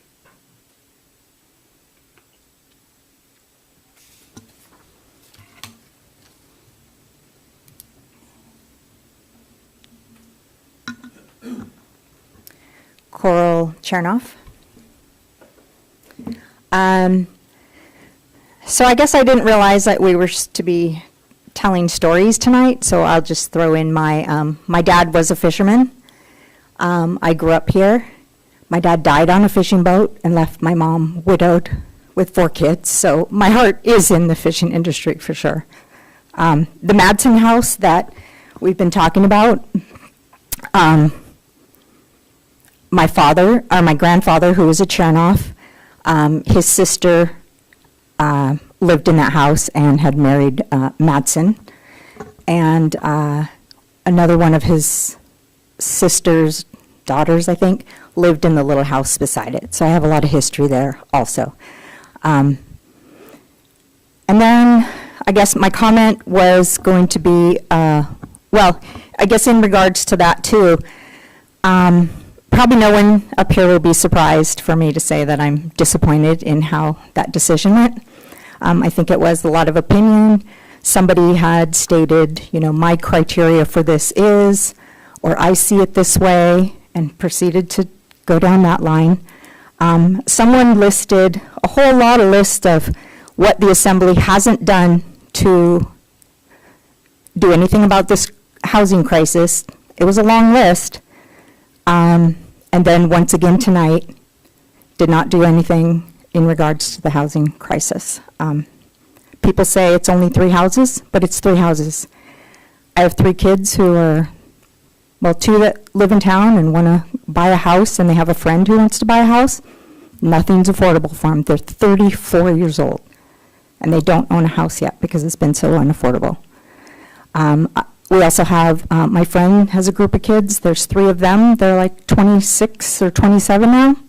They'd like to buy houses. They can't buy a house. Who can afford a house? Could you guys have afforded a house when, $400,000 for a house when you were 20, 25, 30? And I think we lose sight of people who are usually on the assembly. You have your jobs, you have your businesses, you've retired PhDs, you have your house, you've raised your kids, and you perhaps forget that there's young people and there's families who want their families to grow up here, because it's a beautiful place to grow up. And I think it's, I just think that not following rules, codes, ordinances, regulations is a disappointment that citizens have to live with. So thank you for hearing me tonight. Anyone else?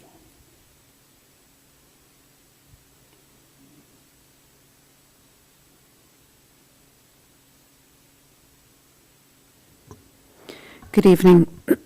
Sue Jeffrey again. I want to thank you for your careful consideration of the rezoning.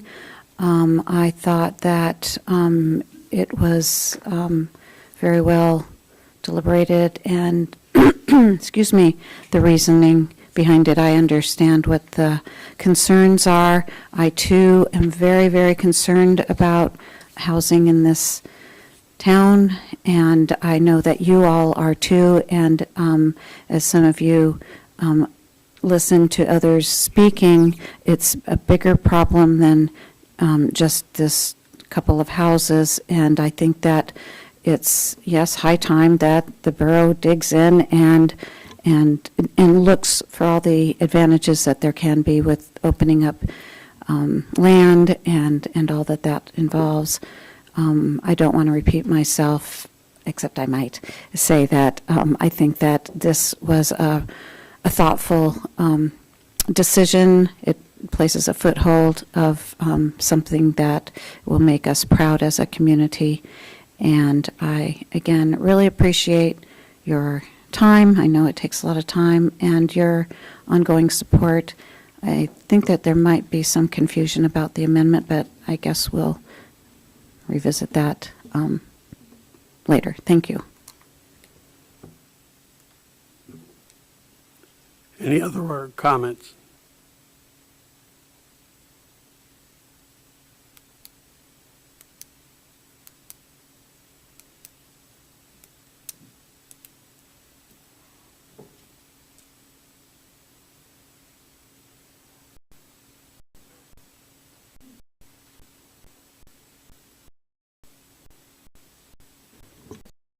Good evening again, Sean Doctorman. You know, I have thought about this historical museum. I think it's a great thing. We need to memorialize all the fishermen in town here. It's since the late 1800s, and my dad and a lot of friends are down there on the memorial. And I understand that we need more housing, and we're probably going to take away from 3 families. It's sad. But we're pointing out the problem is that the borough's not doing anything to provide more access to a place where we can develop quickly, not wait. We don't have time. As I hear from one of the assembly members, kids are not coming to school here. We have less kids because we can't provide housing. So this is a huge problem. So let's start dealing with things that are important, also housing. And secondly, I'd like to say that if you own a home here, nobody else has the right to dump something on your property and leave it there. And if the borough has, and the state and the borough has statutes and regulations that outline that. And the borough assembly needs to help make sure that this kind of problems gets processed, because as an individual, we don't have this huge amount of money to be able to pay to do things like move something that's going to cost you $30,000 out of your property, that's coming out of the state for 4 children that grew up here and went to school, and most of us fished here. So I'd like you to think about things like that and moving forward. I'm not trying to point a finger at one person. He just happens to be on the assembly. So thank you for your time, and I've really enjoyed this session, and have a good evening. Thank you. Anyone else?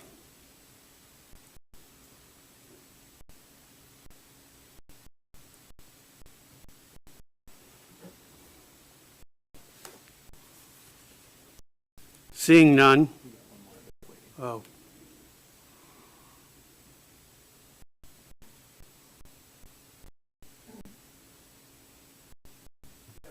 You've already signed in. Yeah, Assembly, Darius Kasper here. I'd like to thank you for your vote in moving the Maritime Museum closer to a reality where we can all see and appreciate the items that remind us of our fishing heritage.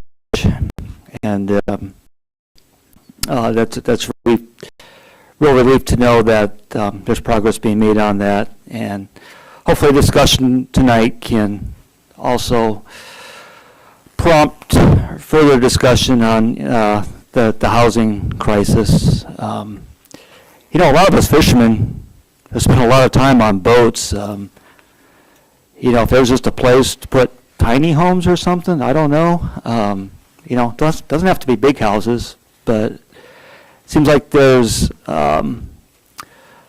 options that could be done to allow people to move in smaller spaces with less zoning requirements.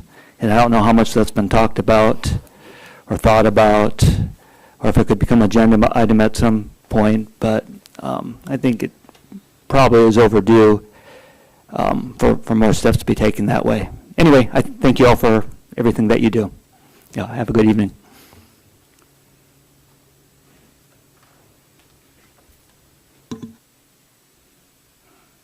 Thank you. Okay, moving on, Assembly member comments. Mr. Turner. So, let's see. Election's coming up. Make sure you get out and vote. Early voting is going on right now, so make sure that you put your opinion in. It's kind of important for the community. As you can see, there's a lot of people that showed up tonight for this particular meeting. Thank you, everyone, for showing up. As I was recused from the issue, I will tell you that the company that donated the items from Alatac were persuaded to bring the items to Kodiak. They were going to send that entire museum to the Seattle Museum. And thankfully, we were able to convince them not to send that and keep it in Kodiak. Unfortunately, there's not a lot of cruise ships or people touring Alatac, so bringing it to Kodiak is the next best thing. And so I'm happy to see that coming up here. Hopefully, the community gets together to move that out of there sooner rather than later before it gets too damaged. Thank you. Mr. Ames? I'd like to thank everyone who put time and research into the issues tonight, and I'd very much like to thank Mr. Markham for his very generous donation to this Maritime Museum, the town and borough of Kodiak. Thank you. Mr. Griffin? I have a couple things. I was fortunate to be able to travel back with the Special Olympics bocce and golf team, so just want to send them a huge congratulations. My daughter was on the bocce team that medaled at state, and that was the vibes were so much fun on that plane ride home. It was so great. With the construction on Mill Bay, Rezanoff is. It reminds me of when I used to live in the suburbs in Dallas. It's really busy, and just this week coming back from my trip, I've seen a couple of kids almost get hit by a car or near collision because we're not used to driving, I guess, with so many cars in the lane. There are cars constantly pulling off into the shoulder to pass cars that are trying to turn, but they can't because there's so much traffic. So I just want to urge patience on Rezanoff. The road work is what it is. There's nothing that we can change that, but we can change just how attentive we are when we drive down Rezanoff in and near town. The hospital space analysis discussion that's coming up at the work session is extremely important. Everybody should listen or attend that work session. There are so many big, important questions that the Assembly needs to make decisions on pretty soon regarding R&R for the hospital, potential building a hospital. It has the possibility of interrupting medical care, so this is something that touches everybody who gets health care here on the island. So I want to encourage careful attention to that discussion next week. And then I want a big thanks to all the election workers who will be working next month and then also in November. Many of us have seen the letter from the Division of Elections and Lieutenant Governor Dahlstrom about the possible mail attacks on the Division of Elections, and it's with things going on in Springfield. It's getting a little jittery out there. So I just want to say great big thank you to our election workers and to our clerks who do such a fantastic job of running our local elections. Mr. Whiteside. Thank you. I too noticed a close call this morning on Rezanoff with the construction going on. Please be patient with each other and be kind. Just think about how nice Mill Bay is going to be once this is done. It's going to be worth the wait. It's going to be worth the congestion. Please leave a little bit early. We've got to think about people, pedestrians especially, during the next week or two. Be kind to each other, be patient, and I can't encourage the community enough to vote. We need to increase the turnout. I'm going to say this every week till we're done. Please get to know your candidates. Please don't rely on a single paragraph in a pamphlet you got in the mail, which is great to start with. Call the candidates. Ask them what their stances are. Look at meetings. View them on YouTube. All of these are on YouTube. It's a wonderful thing. See how people actually vote. Are they giving you lip service, or are they actually supporting your stance? So it's critical because you can see how much authority and power we have as a body to change your life and your quality of life. It's important.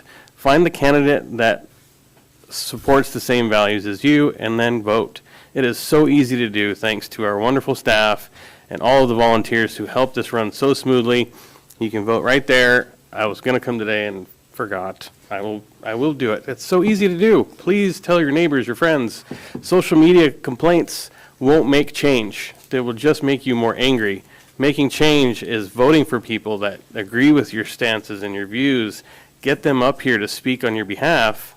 That's how change happens here. As you saw tonight, there was a lot of support for something to happen, and it happened.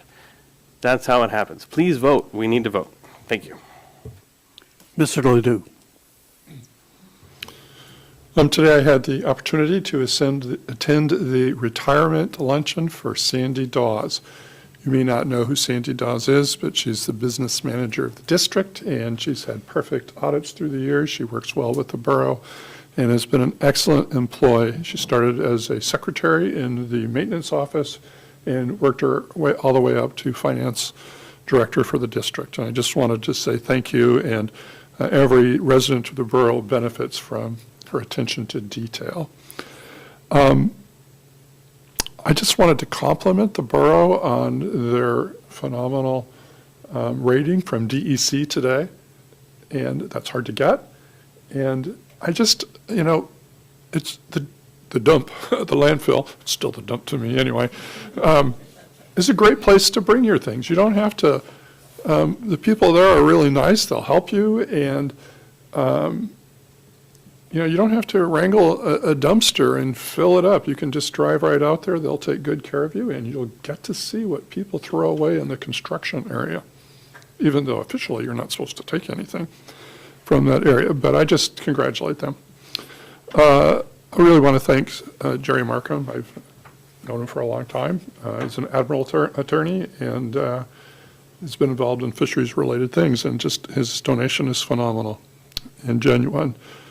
I appreciate him bringing up Weston Fields, which also was a loss to our community. I had a family member of the care center, which is borough-owned, I believe, and my brother passed away in that care center. He had excellent care. But one of the things I noticed, and a citizen talked to me about, if you go up there, and I suppose most of you have never had a chance to go up there, there's one little window for them to look out. And periodically, if you go up there, you'll see them just sitting for hours sometimes in front of that little window, looking at probably the best view in Kodiak. And someone suggested that maybe we should consider building a window atrium so that the residents there can wheel out into it, a heated atrium, and you see them around town, that the residents there can go out and actually enjoy the outdoors because they can't get out of there. And having to look out that window is something I think we can do better. So maybe we could sort of take a look at that and see what people think about it. Do you want to know my answer now? Sure. It's our building, so we can do what we want, but we would not be able to use enterprise funds for R&R for that because they have specific uses, and it wouldn't be in addition to that building. But if we want to look at it doing other ways, we absolutely could. Well, it'd be nice to explore that. It might be a community project because many of us have relatives that spend a lot of time there. And so I've been wanting to mention that for a while, but I forgot about it. I suspect a community project could do a lot cheaper than the borough.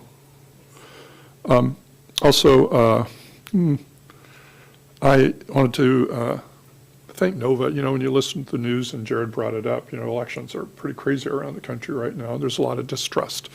We don't have that in Kodiak.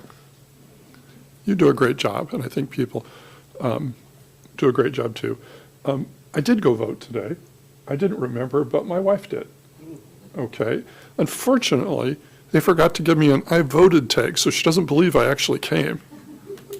Okay. And so I just wanted to say thank you, and I think our community has a lot of confidence in what you do. And lastly, I wanted to thank Mr. French. Every opportunity I've had to work with him or talk with him, it's phenomenal how much information he's gained about Kodiak, and he's calm and straightforward. And just like with Ryan's question, he immediately researched it and brought it back. And I think he's doing a great job. If you could just pass that on for me. Thank you. Oh, finally, I missed the last regular meeting because I was on a slab in the Mayo Clinic. Okay, it wasn't personal leave, it was medical. As a result of that, I'll be having a major surgery down south on October 11th. Because of the nature of the surgery, I will probably not be back until mid-November. That's assuming a lot of things, but I hope to be back. In any case, I wanted to let the Assembly know and the public know that I put this off as long as I could, and I can't do that anymore. Thank you. Mr. Sherritt.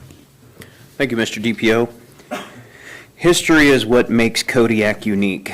I am proud to have been born here and saddened to see how Kodiak has changed. The reason I ran for this assembly is to try and make change. We need more public testimony to help shape our community and bring unity back into this community. Getting out and voting, we've heard other assembly members say how important it is, but public testimony is equally as important. When the public comes and testifies on whatever the pressing matters are, you have our undivided attention for 3 minutes and sometimes longer. And that is truly the opportunity to have a captivating audience. You know, when you bring any issue to the assembly, you have us. So I would encourage not only voting, but I would also encourage public testimony. For the remainder of my time, I'm going to do something a little different today.